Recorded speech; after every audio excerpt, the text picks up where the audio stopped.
Welcome to the Black Girl Burnout Podcast. Kelly here. I've been asking myself a question lately, and the question is, how do I secure my life so this year doesn't feel so scary?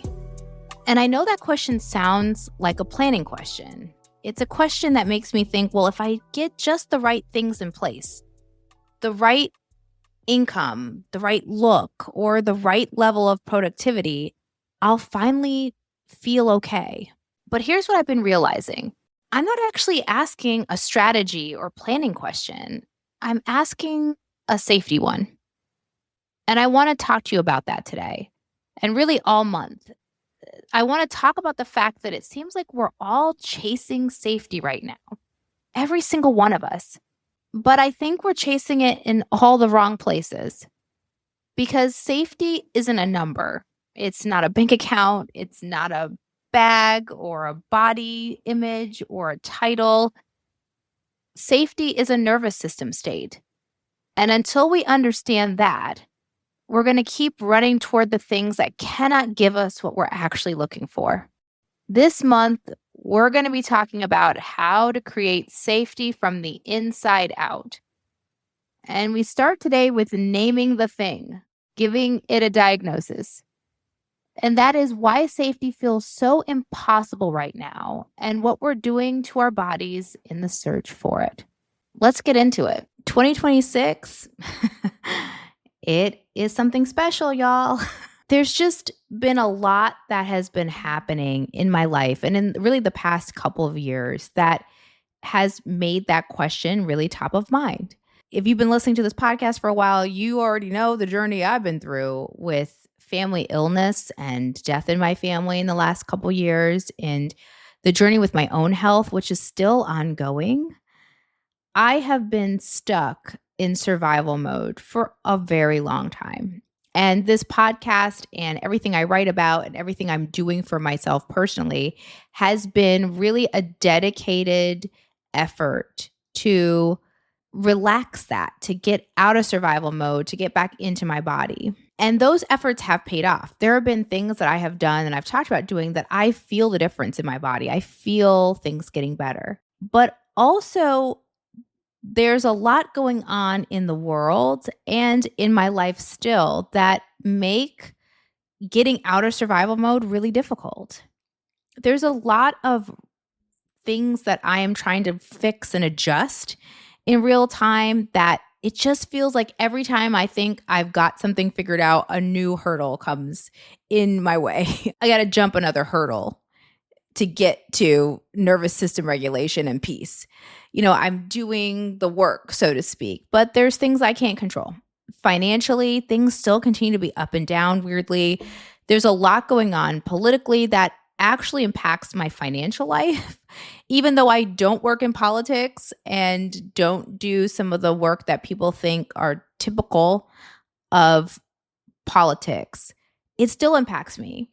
And then there's just an energy around 2026 that is like, what is going on? Things continue to feel bad. That's the only word I can use, is things still feel fraught and painful and erratic. Like everything is all over the place all the time. And has triggered some interesting and new behaviors in me. Let me give you some examples. Right now, I find myself scrolling luxury TikTok, Black girl luxury specifically, and writing down like bags that I think I might want of luxury items that I've never cared about before, but I am out here writing down different skincare products I need to try that are all like $200. I am thinking about a new capsule wardrobe. I am doing all of this kind of behavior. And I realize that it's not organically just happening to me. I'm seeing it everywhere. I'm seeing people really become obsessed with a couple of things. Side hustles, not necessarily for survival, like you're afraid you won't be able to pay your rent kind of energy, but more so to show I'm doing something or it becomes a symbol. I see like people doubling down on their aesthetic and their look. There's this huge rise in optimizing your body and your face. And on the extremes, it includes like doing cosmetic procedures and really, really extreme workouts. But then there's just like this subtle, constant content around how to make yourself look richer, hotter, thinner this year. And it has become really important for me to think about what is the thing behind the thing. That's really always how my brain works. It's like, okay, I'm doing this behavior and everybody else is doing it too. What is the thing? Like, why are we doing this? Why is everyone obsessed with getting thinner, hotter, and richer, regardless of where they are currently? And I think it's because we're all looking for safety. And when things feel unstable, our nervous systems instinctively look for something that provides proof of that. This gap that I'm seeing is that a weird pattern is kind of emerging here, which is that we've never had less actual, like, structural safety, meaning we literally don't know what's going to happen tomorrow with conflicts overseas and inflation, if you're in America, actually across the globe, and jobs. Like, people are getting laid off en masse. People are worried about their physical safety depending on where they live in the world. People are worried about their emotional safety. There is so much content online, particularly for heterosexual couples, about all the ways that women continue to feel unsafe in the presence of men. That content is like flooding the zone of what our eyes and our attention gets. And so in the absence of that kind of structural safety of like feeling safe in your home, feeling safe in your body, feeling like you have money to pay your rent and that your job isn't going to be taken over by AI or you're not going to get laid off, that you could find a partner who might be able to provide dual income, or a partner might provide you some emotional safety of letting you know you're beautiful and they care about you. In the absence of those things, we are now looking to things that provide like symbols of safety. So we're looking for symbols of safety. The economy has never been more shaky. Cost of living is at an all-time high. Job security is at an all-time low. We are all stressed and freaking out and depressed or overwhelmed. And yet, we're also being bombarded with content that tells us to hustle more, buy more, and look better, look hotter, thinner. And the gap between those two things, that like we've never felt less safe and yet we've never asked more of ourselves, is the conversation I want to have today. Because we didn't overnight become more greedy or have less discipline or willpower.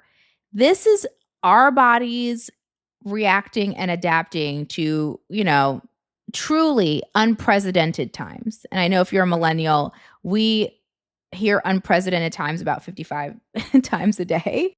But I want to say that because if you are like me and are saying, I am also scrolling TikTok and I too love Polen bags, and I'm now obsessed with Korean skincare to proportions that are probably unhealthy.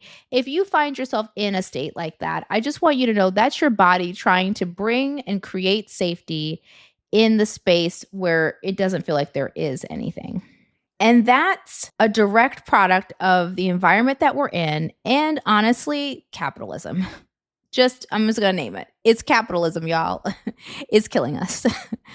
And this isn't me railing against capitalism and saying that it's inherently, there's nothing good about it, but we have to be honest about where these things are coming from. Because ultimately, capitalism really teaches us three things when it comes to safety: that it has to be earned, that it has to be really visible, everyone has to see it, and that it's something we have to buy. So, of course, we're chasing bags and titles and productivity because we're in a system that tells us if you are successful enough or rich enough or thin enough or hot enough, you will finally feel safe. And I'm here to directly challenge that and tell you that safety doesn't live in objects, in titles, and in an aesthetic. It lives in our bodies. And all the things we are running around trying to put on ourselves or show off about ourselves, these symbols of safety, are lies. And we will not be able to get the safety we need by doubling and tripling down on them. So let's deep dive a little bit more in those kinds of symbols that we're all chasing right now. And there seems to be a lot of energy around. Let's look at aesthetics, being thinner, hotter. And I'm using finger quotes around those words because I could do a whole series on how loaded and ridiculous those words are. I'm not going to define thinner or prettier or hotter or any of that stuff. I'm simply going to say that what it means when we become obsessed with those things is that we are buying into the belief that if we look a certain way, we'll be okay. Conversations about pretty privilege and weight privilege, they are real. We do live in a society that has so many biases, and it becomes unfortunately true that people do get treated differently when they look differently, and particularly when they conform to a specific type of beauty standard, and particularly with women, this is true. But what can happen is if we buy into this, we can start to look at our body, our beauty, how we show up in the world as armor. That somehow if I'm hot enough, quote unquote, and thin enough, quote unquote, I will be safe. The second symbol that a lot of people are chasing is this kind of material or access safety. Like if I'm rich enough and can get into the right rooms, I will be somebody. If I can own or access certain spaces, I've arrived. We see this a lot when you see a lot of content where people are showing off their bags, their jewelry, their homes, their travel. Look at me, I've gone to this event, or I'm in this space. I get to go to this prestigious thing, this meeting, this group, this conference, this influencer event, that I'm being allowed into rooms that should affirm that I've arrived. And the third way I'm seeing this a lot in content, how this translating into like day-to-day content we're seeing, is that if you're productive enough, if you do enough, you will be safe. If I'm always doing more, then no one can ever question my worth or undermine it. So there's a lot of content and pressure to develop a side hustle, to do more. There's been some really interesting studies, and I'll spare you all from nerding out about AI because I could nerd out about AI all day. But there's been some really interesting studies about AI, and the discovery has been that people were told that if you employed AI into your life, you would work less. But what they have realized is people are actually working more because AI will continue to prompt you to do more. So people are developing more what's called output, like they're doing a bunch more stuff with AI, but it's nothing but kind of busy work, and the quality isn't so great if you don't know how to use AI properly. So we're all out here doing side hustles, AIing ourselves to death, and making ourselves more and more available to do more, as if being in motion, never stopping, is going to provide proof that we are safe. And this isn't me saying that you shouldn't be productive, you shouldn't want to make money, and you shouldn't want to look your physical or feel your physical best. Those things on their own aren't bad, but the trick and the lie is thinking that it will regulate your nervous system or give you any real sense of safety. It just won't. There is a difference between being aspirational and wanting more, and self-improvement and the desire to just be expansive and joyful and happy, and when we are falling into avoidance patterns. Because what I would argue is if we're so focused on doing CrossFit and getting aesthetic treatments and doing a side hustle that we don't really need, we just want to buy the luxury bag because we've been scrolling luxury TikTok. You see where I'm going with this? That if you spend all your time doing that, you're not actually being aspirational or even ambitious. You're just being avoidant. You're just trying to run past emotionally the feeling of dread and uncertainty that is contained in your body. Let's talk about something too many of us carry in silence: money. The fear, the shame, the confusion, the pressure to hold it all together when it feels like everything is falling apart. Debt, divorce, caregiving, trying to stretch one check into two. Financial stress doesn't just drain your bank account, it drains your spirit. But you don't have to figure it out alone. There's a place where you can lay that burden down and get real help, the Savvy Ladies Helpline. It's free. Yes, free. You'll be matched with a certified financial expert for a private one-on-one session, someone who will listen without judgment and help you take the next right step. You can ask the hard questions. How do I start building wealth even if I've made mistakes? How do I get out of debt? What happens to my money after a breakup? How do I put more joy into my budgeting? This call could change your life because clarity brings peace. And peace with your money is true freedom. Savvy Ladies is a nonprofit dedicated to helping women, especially women like us, learn, plan, and reclaim control of our financial lives. So please, don't stay in silence. Go to savvyladies.org and book your free session today. You don't have to struggle alone anymore. Help is waiting for you. At the beginning of the year, I'm always trying to do everything right. Sleep better, eat well, move my body. But for years, I still felt exhausted. Brain fog, headaches, low energy that never fully lifted. I eventually learned that I had iron deficient anemia. And I know firsthand how quietly iron deficiency can drain your life. Even before anemia, low iron can cause fatigue, trouble focusing, irritability, and feeling like your energy is always just out of reach. That's why I'm really intentional about the iron supplement I take and why I recommend Citarol from PharmaNutra. Citarol uses patented sucrosomial technology to help your body absorb iron 3 to 4 times better than standard supplements, and without the common side effects like nausea, constipation, or a metallic taste. It's easy to swallow, it's gentle on my stomach, and something I can actually stay consistent with.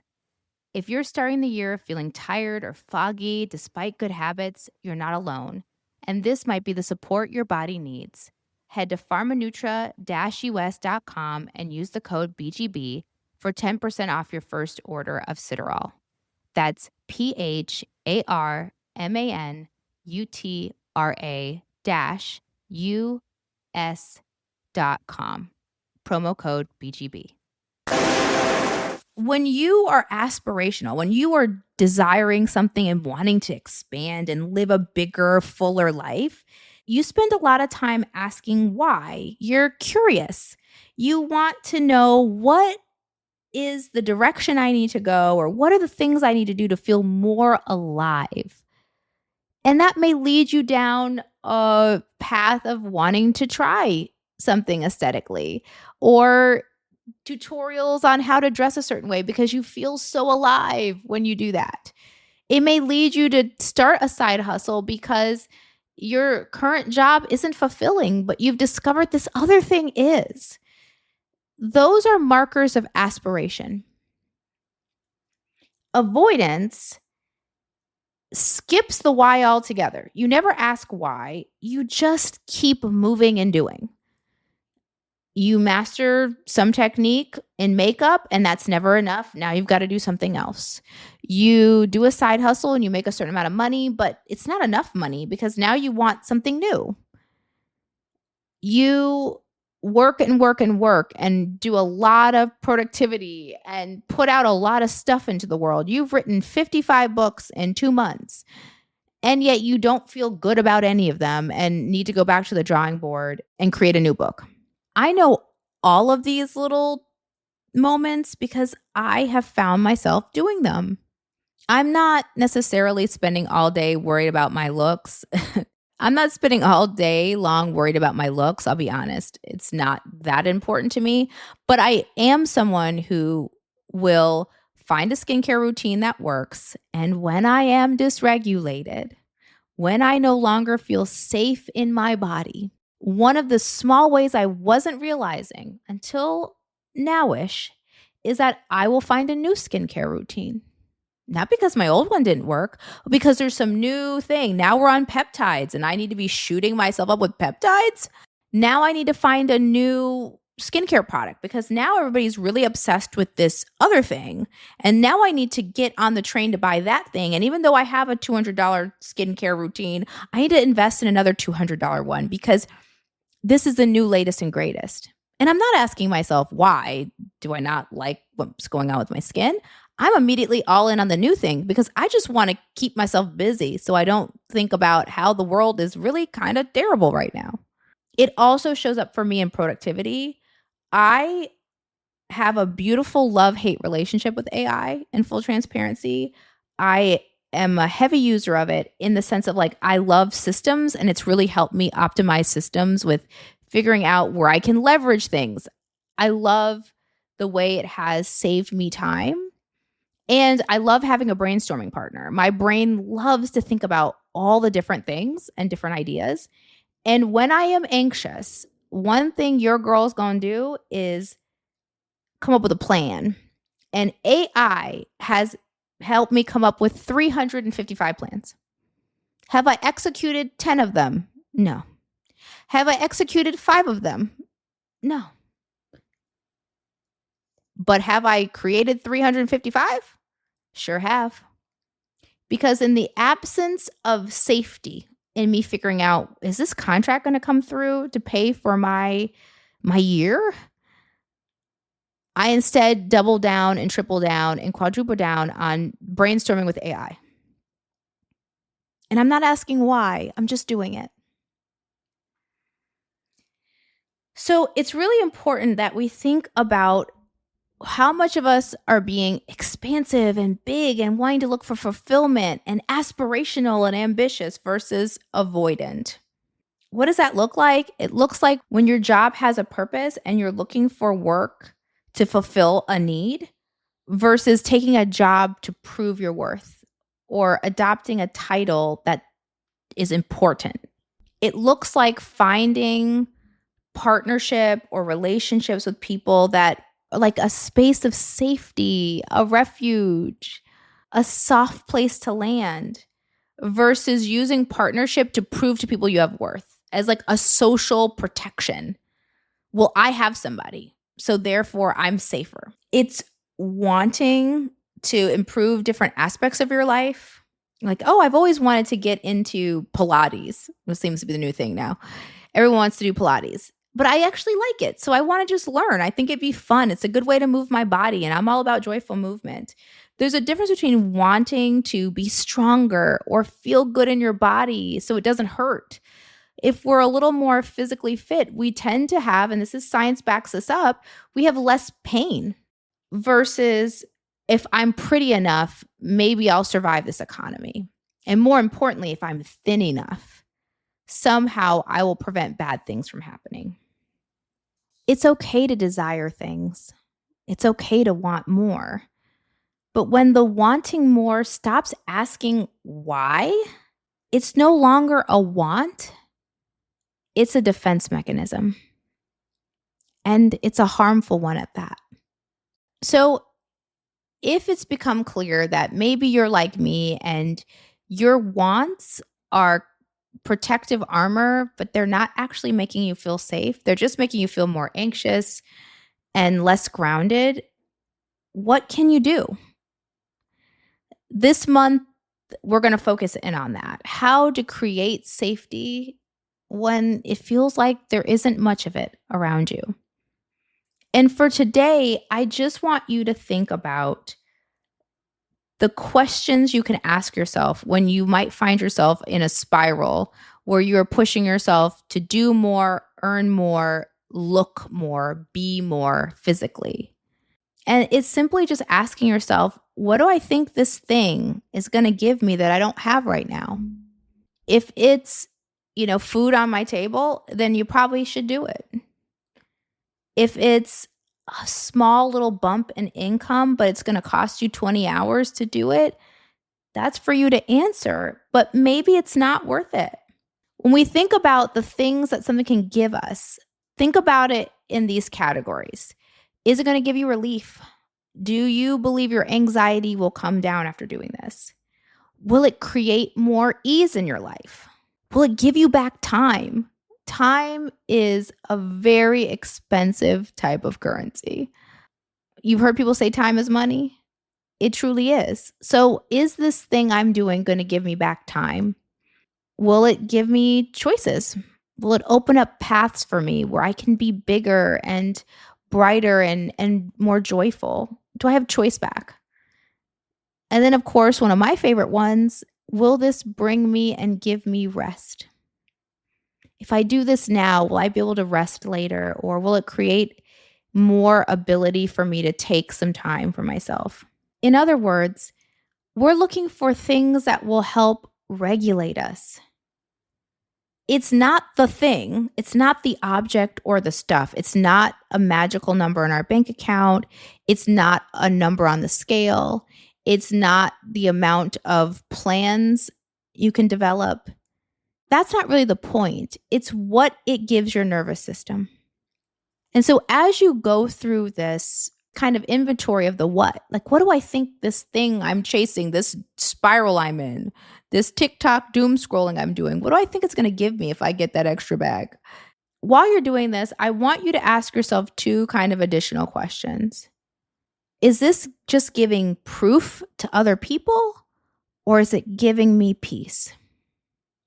And when I think about having enough in my life, because after all, we're all just chasing being full in our bodies and in our heart. We just want to be full. I don't want to be hungry, not physically, but I don't want to be hungry emotionally or spiritually or wondering what is missing in my life. We're all looking for that level of enough because that's where the comfort is. Just like overeating can feel as uncomfortable as undereating. We just want that special balance where we feel full. What does that look like? And when you think about having enough, what does that do in your body? Like, just think about what enoughness would feel like. Because I think about that for myself. Like, what does that look like? And I find myself not thinking about necessarily a financial number or weight on a scale. I feel like, what would my body feel like if it was at enough? If I felt good about how I looked on the outside, what would that look like? What would my life be like if I had enough? And notice what happens to your body. If you're anything like me, just even talking about this to you, I feel my shoulders drop because my mind's already thinking about what enough looks like to me. And that's really it. That's all you have to do today or this week. You don't have to fix anything. Do not do a plan. If you're like me, please don't do another plan. Just notice. Safety isn't a number. It's a state of being. And if that's the case, then safety will never be a job title, a relationship, a bank account amount, a productivity level. Safety is a nervous system state. And the good news is we can create that for ourselves. And I'm going to spend the rest of the month giving you tools to create your own safety in a world that isn't giving you enough. So that's it for today's episode. I hope that landed for you. There are many ways to support this podcast. You know a few of them. If you haven't already, subscribe and share the podcast across all major platforms and leave a review. I'm on a mission. We cleared our 700 reviews on Apple, and I think we're at like 780 on Spotify. I'm going to dream big and say, let's go for 1,000. If you haven't reviewed the podcast, if you're on Spotify, literally it's tapping the 5 stars. If you're on Apple, you can have an opportunity to write a narrative, or you can also just tap the 5 stars. It is literally the easiest and simplest way to show your appreciation for the podcast, as sponsors look at that data, they look at the rating, and it makes a difference. And some of y'all are so thoughtful. In Spotify, you can also leave comments as well as like just reviews on Apple. And here's a few of what this community is saying about their journey and how the podcast is helping them. Over on Spotify, Shadwana, I hope I'm saying that correctly, says, You are amazing, and I'm so thankful you're providing us with this content. You've helped me tremendously. Thank you. Colette said, really great perspective on this topic. I love the authentic mission to build a portfolio of resources. Definitely something I'm going to be working on. Of course, Dr. Tiffany, who's been listening for such a long time, wrote, staying soft when the world is loud is hard. Society and social media expects you to be in constant survival. They expect you to always check a box and be in the chaotic world. I'm learning to slow down and take soft moments. These are some of the reactions that we're getting from the episodes. And then quickly over at Apple, y'all are writing so many great reviews. This is from P.S. I Love You, titled I Love It. Just listen to the latest episode. Would love to hear more on how to use AI to brain dump and create future you. That's coming. P.S. I Love You. It's going to be over on Substack. And someone wrote, who goes by the name Masterpiece in Progress, she titled the review A Balm of Gilead. BGB is a wonderful resource to soothe and heal a tired soul. The host and content are relatable, and the actionable steps provided in every episode are invaluable. Highly recommended for anyone on a rest and restoration journey. Masterpiece in Progress, thank you so, so, so much. Moving on into other ways to sponsor the podcast. You can follow us along our different platforms. Black Girl Burnout really has grown from just a podcast to a platform for Black women's healing. And it's real easy. We're Black Girl Burnout everywhere. On YouTube, on Instagram, on TikTok, on Substack, where we just keep exploding over there. And I write more long form content, including there'll be an upcoming piece about how to use AI to not create more distractions or create more anxiety, but to actually make your life more useful and softer. So you can follow us there. Okay, I think that's it for this week. Until next week, y'all, take care of yourselves, take care of each other, and remember to give yourself a moment of ease.